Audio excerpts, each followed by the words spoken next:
يا راغبا في كل علم نافع. ينمو العلم ويتقدم بتقنياته ومجالاته، ومعه نطور أدواتنا في تقديم العلم الشرعي. أكاديمية زاد أكاديمية ينبوعها صاف ليروي غلة الظمآن، والسنة الغراء شارحة له، فهما لنا من ربنا وحيان. بشرى لنا زاد أكاديمية للعلم كالأزهار في البستان. Assalamu alaikum wa rahmatullahi wa barakatuh. Welcome back. Bismillahir Rahmanir Rahim.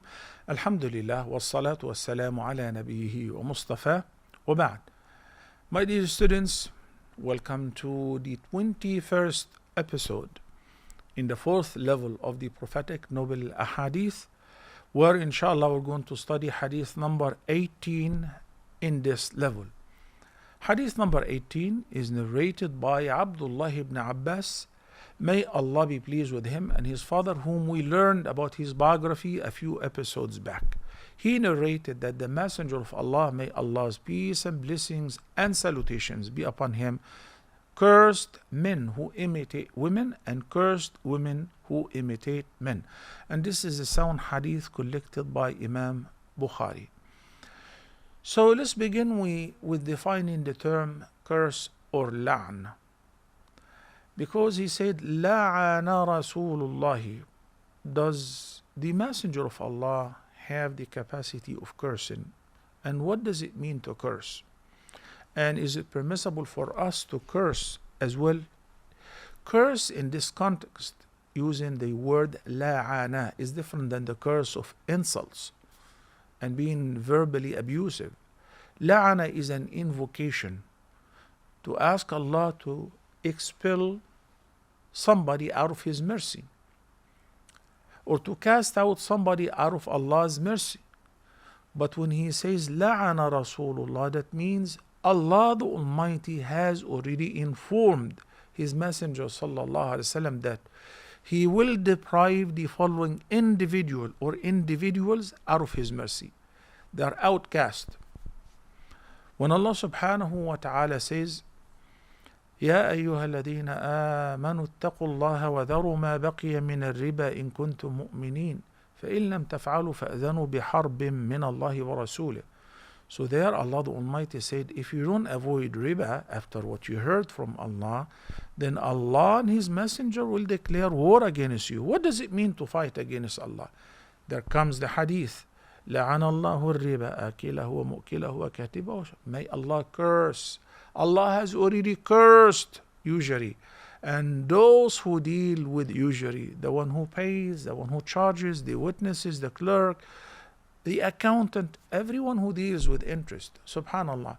So it is not here a supplication. No, it is an information. The Messenger of Allah is informing us about what Allah has decided and decreed, that He curses the following individuals.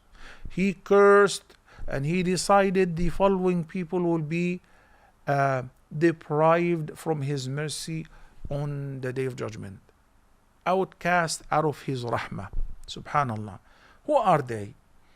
In this hadith, he spoke about genders who try and attempt to change the gender, men trying to pretend to be women, whether in their appearance, in the way they talk by softening their tone so that they would sound like women, in the way they dress like in aba'ah, sometimes lingerie, even in private. You know, some people have some sicknesses, you know, or they have some lustful desires. You have to be careful. So men who know that what they're doing is to imitate women, they are accursed by the Almighty Allah. Allah has already declared that they are deprived and expelled from His mercy.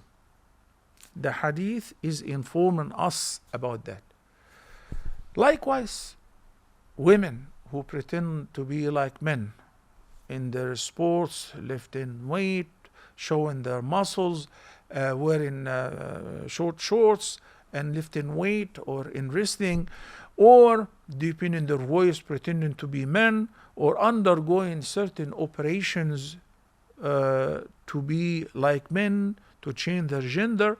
According to the Islamic Sharia, all of that is not permissible, because Allah subhanahu wa ta'ala have cursed those who pretend to be the opposite gender.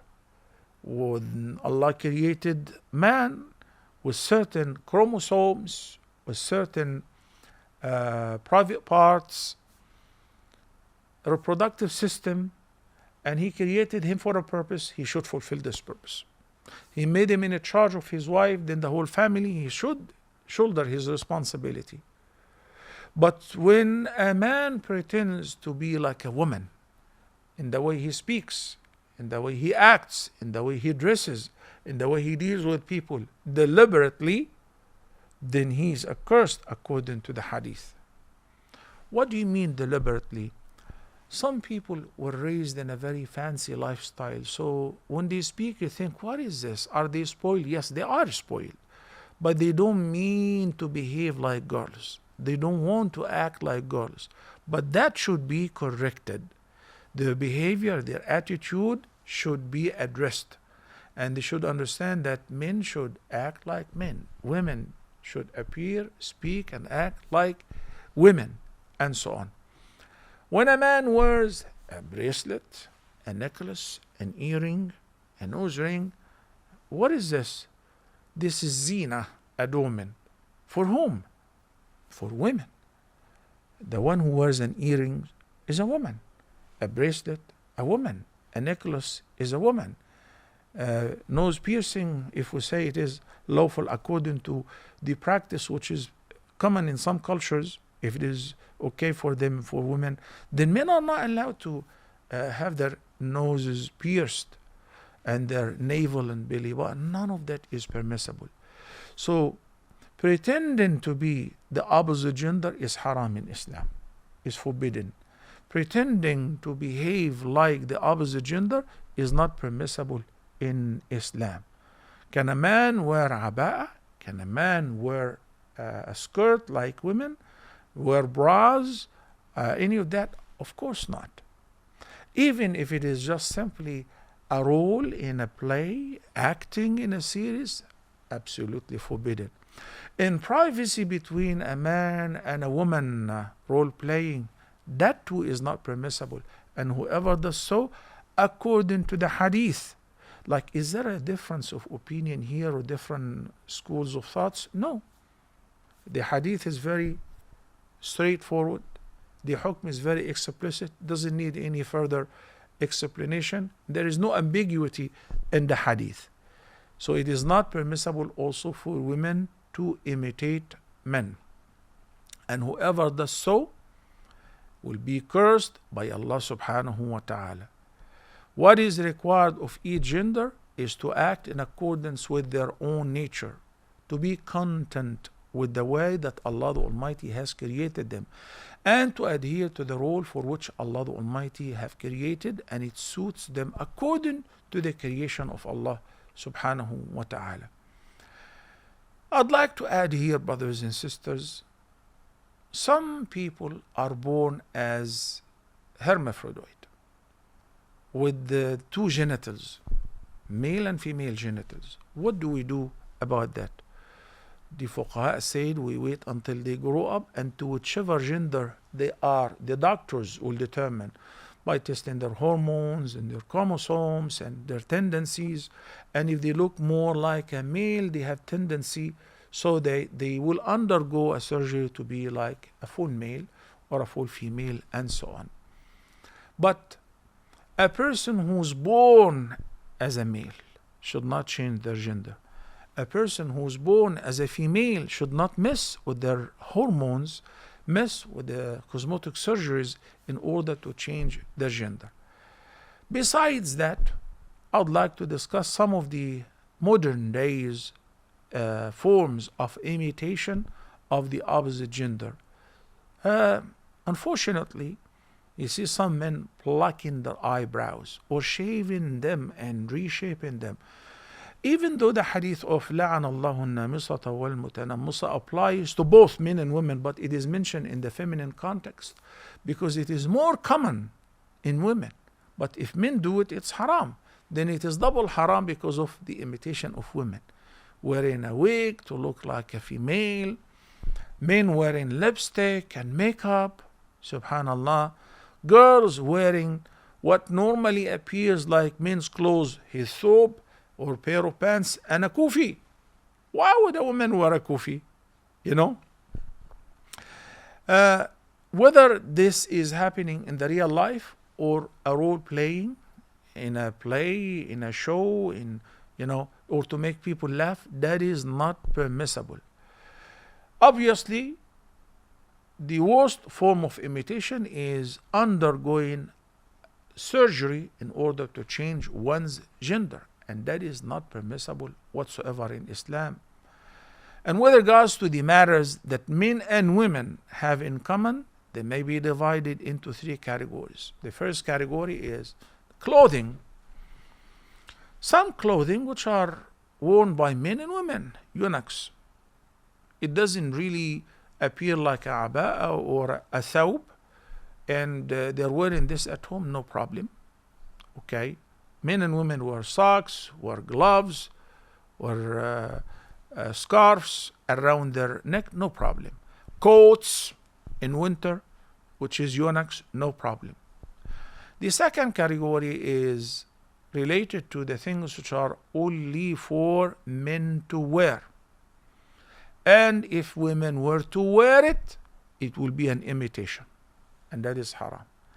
And the third is what is normally designed for women to wear, women's clothes. And if a man was to wear, then he is committing a sin, a major sin, okay, including makeup, lipstick, nail polish, and as I mentioned before, women's outfit. That is not permissible for men to wear. What is the wisdom behind the prohibition? The wisdom, number one, Allah created me as a man, so I should behave like a man, and I should fulfill my role in this life as a man. And when my sister is created as a girl, she should think about what is she supposed to do to be a Muslim woman, a Muslim wife, a Muslim daughter, a Muslim mother, right? Trying to play the role of others would lead to disturbance in the society. Societies in which homosexuality has become on the rise, their population is decreasing, and they are warning and they are afraid that in a matter of 1 decade or so, they would run out of newborn, and it is expected. So messing up with the creation of Allah subhanahu wa ta'ala in any form or shape is absolutely forbidden, brothers and sisters. So we learn that it is not permissible for men to imitate women in anything, or for women to imitate men in anything. Clothing, speech, acting, behaving, makeup, none of that is permissible. The imitation of the opposite gender in any form or shape is not to be tolerated in Islam, because it is perceived as a major sin. How do we know? Because Allah used the word la'ana, which is to expel from Allah's mercy. Well, in this case, can we curse a particular person whom we think that he's behaving like a girl? No, you can't. Why not? Because it is forbidden to curse a specific person. You curse the act. Can you imagine that it is not permissible to curse a specific kafir? Why not? Because you never know. Maybe he will accept Islam and will become a believer and will become even better than you. So in Islam, we don't curse these specific individuals. We curse the act itself and those who do it, but we don't point fingers to a specific person and say this person is accursed and Allah knows best. Till next time, Assalamu alaikum wa rahmatullahi wa barakatuh. يا راغبا في كل علم نافع ينمو العلم ويتقدم بتقنياته ومجالاته، ومعه نطور أدواتنا في تقديم العلم الشرعي. أكاديمية زاد، زاد أكاديمية ينبوعها صاف ليروي غلة الظمآن، والسنة الغراء شارحة له، فهما لنا من ربنا وحيان. بشرى لنا زاد أكاديمية للعلم كالأزهار في البستان.